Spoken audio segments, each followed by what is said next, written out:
Ya, selamat Pak siang pemirsa. Assalamualaikum warahmatullahi wabarakatuh. Allahumma sholli ala Muhammad wa ala ali Muhammad. Sebagaimana tadi saya sampaikan, ya, malam nuzul Quran 1446 Hijriah tahun 2025 Miladiyah hanya tinggal beberapa jam lagi ya. Dan sekarang saya jelaskan dalam ceramah saya semalam di Musola Ar-Rahman Ropapan Atas ya. Saya mengatakan bahwa kita tidak boleh menyambut malam nuzul Quran itu dengan biasa-biasa saja. Kenapa? Karena dulu ya, Ramadan itu sebelum datangnya Al-Quran, sebelum datangnya Nabi Muhammad SAW, ini hanya bulan biasa.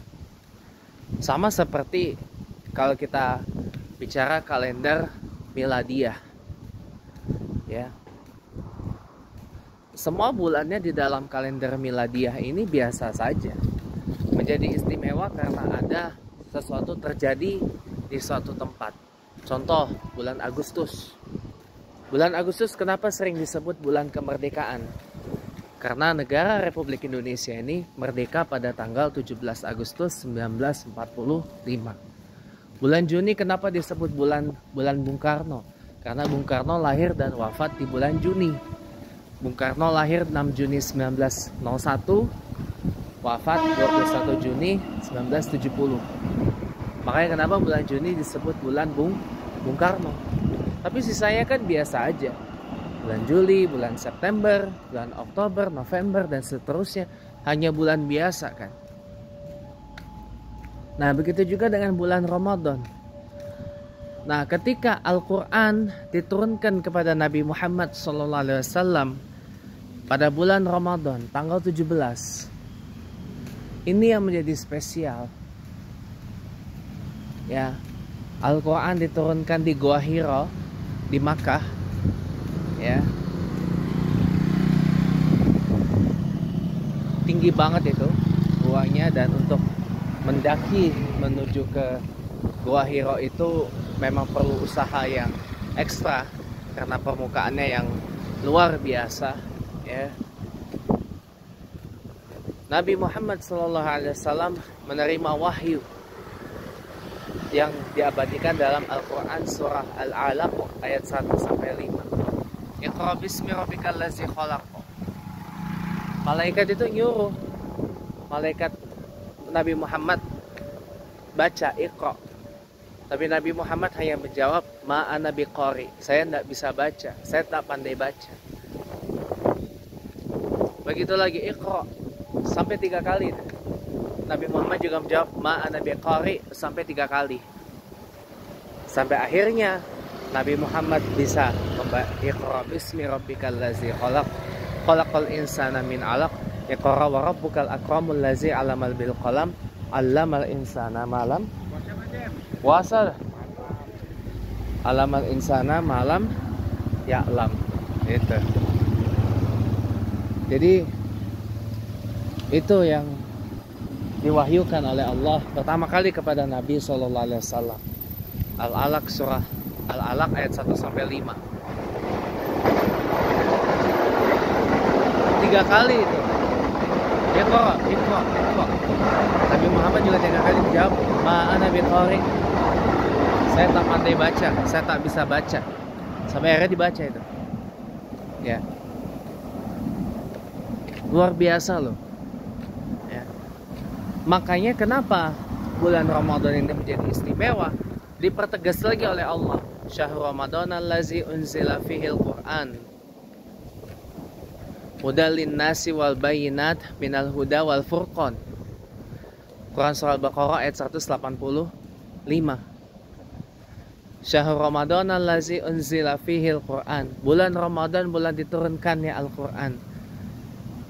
Hudal linnas wal bayinat, sebagai petunjuk, sebagai bukti petunjuk bagi seluruh umat manusia.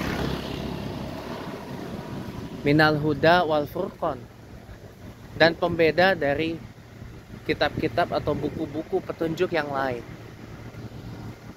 Ini yang membuat bulan Ramadan ini jadi istimewa. Bulan diturunkannya Al-Quran. Selain tentu saja Syahrus Siyam, bulannya orang berpuasa. Semua nabi pasti mengajarkan berpuasa pada bulan ini. Tapi kan mereka puasanya bukan puasa yang istimewa gitu lah. Ya. Tapi sejak adanya Al-Quran dan Nabi Muhammad SAW, Ramadan ini jadi istimewa. Bahkan Nabi Muhammad SAW pernah bersabda, andai setahun ini isinya bulan Ramadan aja, orang tuh pasti akan ngerti betapa istimewanya bulan Ramadan itu.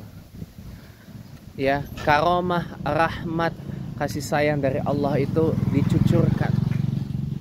Seluruh dosa diampuni, pintu neraka ditutup rapat, pintu taubat dibuka seluas-luasnya. Pahala yang wajib dilipat gandakan, pahala yang sunnah disetarakan menjadi seperti wajib, ya, dan seterusnya.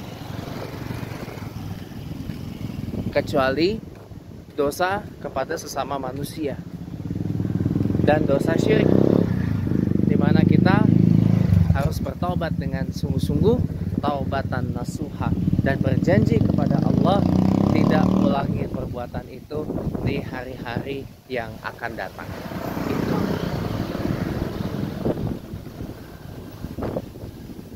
Makanya daripada itu, ya, maka daripada itu para pemirsa, ya, bulan Ramadan ini adalah bulan yang begitu istimewa. Bulan Ramadan adalah bulan yang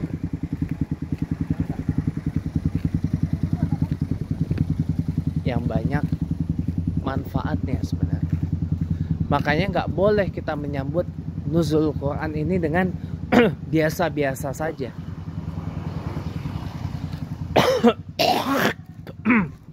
Kenapa? Al-Quran itu adalah kitab suci paling paripurna dan penyempurna dari kitab-kitab sebelumnya yang belum selesai ditulis. Torah atau Taurat belum selesai ditulis. Zabur belum selesai ditulis. Injil belum selesai ditulis, bahkan disembunyikan. Itu yang kemudian disebut Injil apokrif. Ya, Injil yang disembunyikan. Yang kemudian Injil yang sebagian Injil yang disembunyikan itu ditegaskan lagi di dalam Al-Qur'anul Karim. Kenapa? Karena Injil yang disembunyikan itu adalah ajaran asli daripada Nabi Yeshua HaMesiah, Joshua the safe son of Mary, Nabiullah Isa ibnu Maryam alaihissalam, atau Jesus Christ, Yesus yang diurapi. Itu ajaran aslinya ada di dalam Injil apokrif. Ya, Injil apokrif yang jumlahnya banyak. Yang ada ini adalah yang palsu, yang kanon, dipalsukan. Di kanon itu artinya dipalsukan. Gitu loh. Ini adalah ajaran yang dipelintir. Gitu. Nah, kemudian makanya disempurnakanlah di dalam Al-Qur'anul Karim. Ya, sebagai kitab suci, Alkitab penyempurna dibandingkan dengan kitab-kitab sebelumnya. Makanya kenapa Al-Qur'an adalah kitab suci paling akhir, karena paripurna.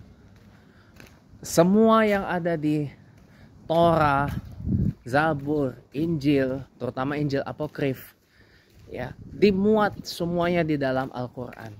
Al-Quran memuat semua ajaran Nabi yang diutus oleh Allah. Al-Quran memuat semua ajaran Rasul yang diutus oleh Allah. Ya. Jadi para pemirsa yang berbahagia, tidak pantaslah kita menyambut malam nuzulul Quran setiap tahun itu dengan suasana yang biasa-biasa saja. Tidak boleh. Justru malam nuzulul Quran itu harus kita sambut dengan sangat luar biasa, dengan sangat meriah. Bahkan kalau perlu spektakuler.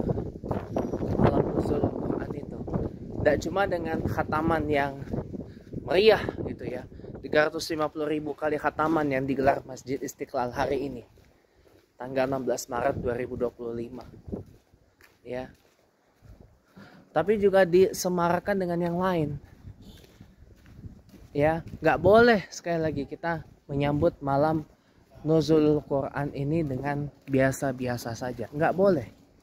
Kita menyambut malam nuzul Quran, malam turunnya kitab suci yang persuci dibandingkan dengan yang lain, ya.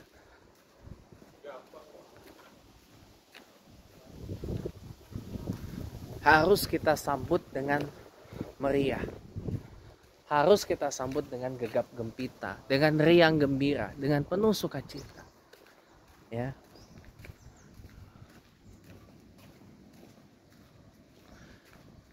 Karena kalau kita menyambut turunnya Al-Quran dengan gegap gempita, dengan sukacita, maka kita adalah hamba Allah yang benar-benar sangat cinta dengan Al-Quran, sangat mulia dengan, sangat ingin memuliakan dengan Al-Quran. Maka kalau kita memuliakan Al-Quran, maka kita pasti akan dimuliakan oleh Allah. Kalau kita mencintai Al-Quran, maka kita pasti akan dicintai oleh Allah. Tapi kalau kita hidup bersama dengan Al-Quran, maka Allah akan senantiasa membersamai hidup kita sampai sakaratul maut nanti. Dan insya Allah diantar oleh Allah jadi ahli surga. Assalamualaikum warahmatullahi wabarakatuh.